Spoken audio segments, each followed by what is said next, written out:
There are two great creative currents occurring simultaneously at any given time.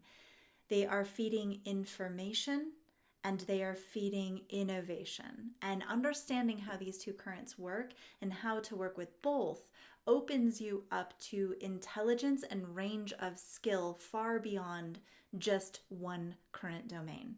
It allows you the sequencing to master one context or one skill or one specialty, while also genre bending and taking insights or skills from one domain and innovating them into another in creative transmutation. And it's my humble opinion that that kind of genre bending or creative blending and innovation taken to a high enough level of degree of mastery and command will be what sets you apart in this next creative era. So this is the key if you want to go beyond just choosing and growing your business or your work or your art amongst more of the status quo, a little bit different here, a little bit different here, but not so innovative, or true industry level disruption and innovation and insight. So it can help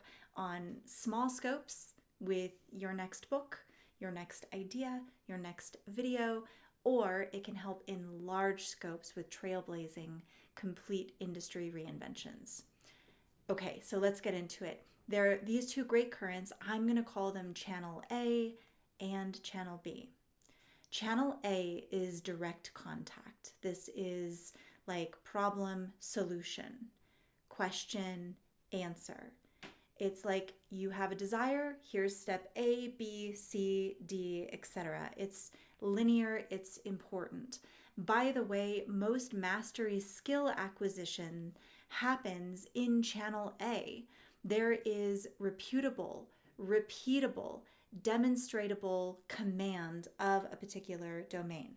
Martial arts, classical or music training, formalized dance, business, basic business skills. These are not innovative necessarily. They have been studied and they have been built and proven over decades and sometimes even millennia. That's Channel A. Channel B is not like that.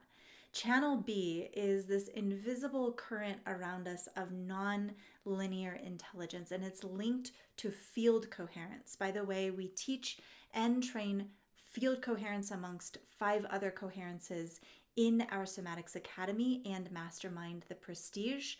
I'll talk a little bit more about that in a bit, and it's also held in our book, Becoming the Grand Formidable. You can find the link below to order that.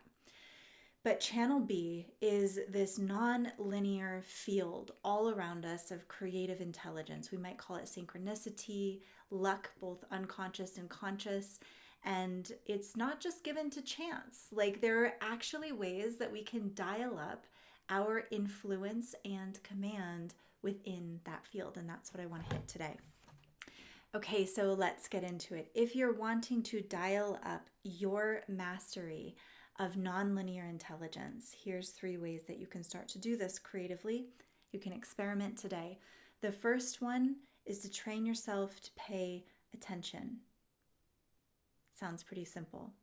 We all think we're very attentive and we pay attention, but most of the time we're caught in our own heads, our own emotions, our own stories, our own lives, decisions, and we're not actually seeing, feeling, sensing, or subtle connections around us at all the time. And so next time you're in a busy subway or a cafe, even in nature, train yourself to stop thought or stop paying attention to it. Turn the volume down and notice ambiance.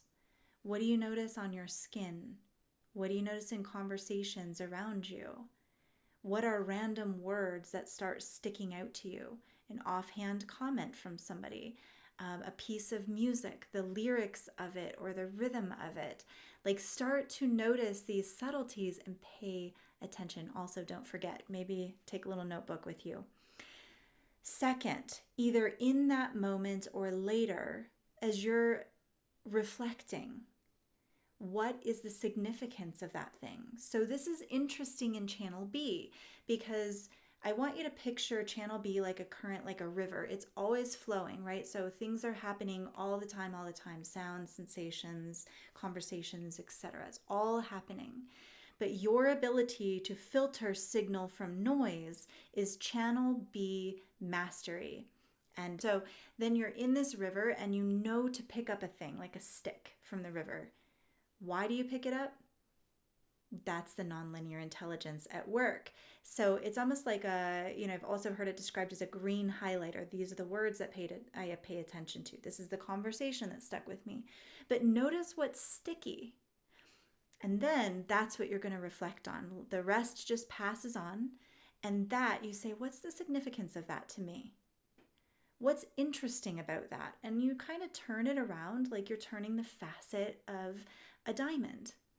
Then the third piece, and this is really important, the third key of nonlinear innovation is to say, what does this thing that I picked up from the river of channel B, what does that have to do with this thing, my book that I'm writing, or the piece of music that I'm composing, or the dance choreography that I'm trying to figure out, or unlocking my idea for my next business offer, or the sales conundrum that I can't seem to fix.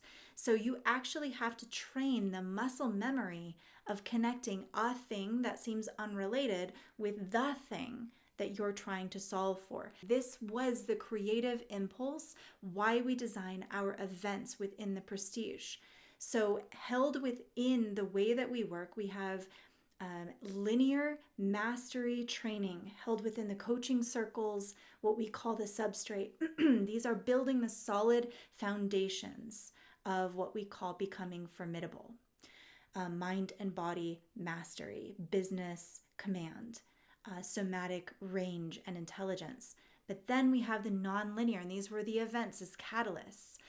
They're odd events or experiences that you're dropped into without a lot of insight ahead of time. And then you're asked to look at what does this have to do with that and make these connections. So we're training this muscle as well. But you can do this on your own time, right? So whatever you pick up, what does this have to do with that? And start to draw connections and correlations. This is the secret sauce of real creative reinvention, and I wanted to share it with you. So if this video seems obvious, well, first, you might already be an old hat at nonlinear cross-domain intelligence. This is typically in the asset or shapeshifter quadrants of our somatic mapping. And you can find out your somatic profile by taking our diagnostic below, which may give you some clues and clarity. But also, if you find yourself saying, I already know this, I already know how to do this, let me be a little bit cheeky with you. Do you have everything that you want right now creatively, professionally in your business, personally as you're on the front edge of your own evolution? Right. So maybe it's less about I already know this and more about what is my current range of ability to apply this and where could I dial up power so that the results that I command aren't just imaginary, but they are felt, they are here now, they're seen as real. This isn't an on or off switch, or I have it or I don't have it. This is a range of capacity for powerful people. Trust me, there is far more here, far more expansion available for you in mastering both linear and non-linear intelligence. So if you want to go deeper than this video can take you, we have a whole community, a great community of creatives, of leaders, and founders who we are training in exactly these kinds of ways. You can find the link below to reach out to us, connect, and apply for our next season, and we'd love to have you.